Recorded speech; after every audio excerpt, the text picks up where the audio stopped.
Do you know who you are as a consumer? Do you realize how big of an impact AI has on your everyday life? Do you realize every single time you walk out of your front door, you might be impacted by AI?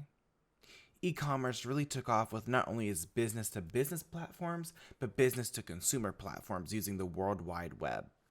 From humble beginnings in the 1960s, e-commerce really boomed in the 1990s. AI is so powerful that it's literally considered a killer application.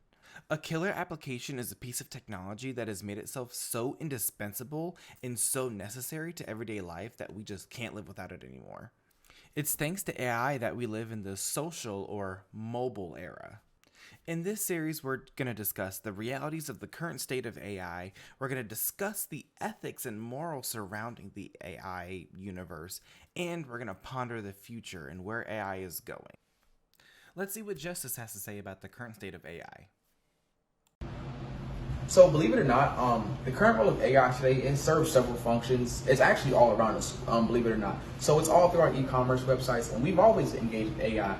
Some people may not be receptive to it, but in reality, we all engage with it on e-commerce and shopping online, such as your chatbot service. AI's one of its main functions is to adhere to the overall customer experience. And that could be things, like I said, chatbots. When you're on a site and you're chatting with a virtual assistant, that is a form of AI. When you're on a website shopping and it's letting you know the stock in certain items, that is a form of AI. The overall goal is to adhere to the customer experience. Even things such as fraud prevention. When you're ordering something online and you have that select the boxes that have 2 bicycles. That is a form of AI to prevent fraud and to prevent bots or even just hackers from stealing your information.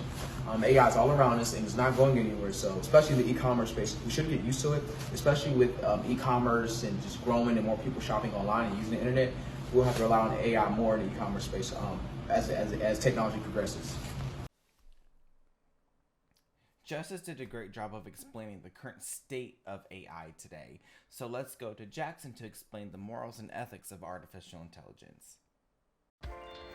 Generative AI farms for things like art and text writing are becoming more prominent and free to use, so businesses are adopting them and morality concerns are raising about different forms of AI usage in business. This is a tweet from a therapist who's concerned about her colleagues using ChatGPT to enter their client information for progress reports. The reason this is morally dangerous is because client information is completely confidential to therapists, and ChatGPT learns from what you tell it. So entering sensitive client information might have moral effects that we are not quite aware of. Part of the issue with AI and morality is that since it is a program, AI has no sense of morality baked into it. So coders have to make their best efforts to give it a sense of how to interact with humans in a way that's ethical. When AI is being used now to turn a profit for businesses, coders may not have that objective much in mind. So AI may create predatory advertising and sales techniques that are far more effective and far more harmful than anything people have imagined in the past. We also don't know how much our efforts to give it morality will actually make a difference when it's optimized for things like sales and profit.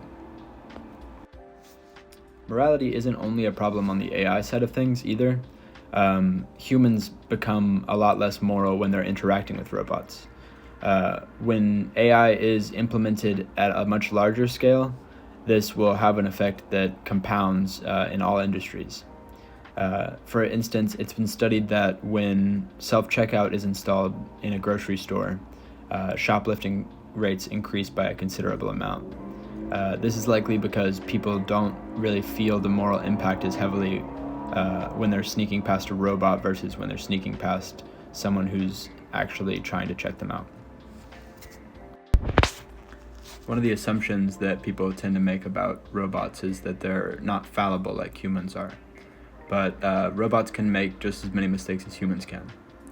An AI was implemented in a shipping industry, and it ended up making mistakes that cost both the shipper and the receiver money. So we have to not think that AI is perfect in all of its decisions. And keeping this in mind, we'll be able to make a better future that's integrated with AI. So artificial intelligence in the present is moving faster, and the technology is just growing increasingly smarter every day.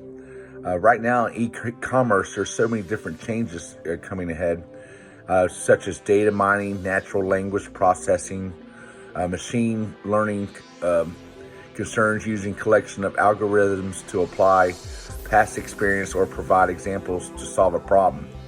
Deep learning involves layering and texturizing people's basically behavior online. But it's going to be kind of scary, actually, because artificial intelligence is gathering all the data that, they see us using online, how we respond to different products and marketing strategies, and they just collect it all on you and target you actually as a customer for several different products according to your online searches and web searches, reviews, anything on Facebook or Instagram. Congress right now is actually starting to debate how artificial intelligence can be used in the workforce and how smart it is and how dangerous it can be. It's basically discussing the pros and cons. So artificial intelligence is here to stay, and the latest model is GTP3. It moved from GT3 to TTP4. So anyway, that's my review on artificial intelligence. Well, thank you so much for listening to our opinions, thoughts, and research on AI and e-commerce. Hopefully going forward from now, you can learn and understand how this artificial intelligence affects your life, and especially you as a consumer, as a in the everyday circumstance. Knowledge is power, and hopefully this will make you a more powerful consumer.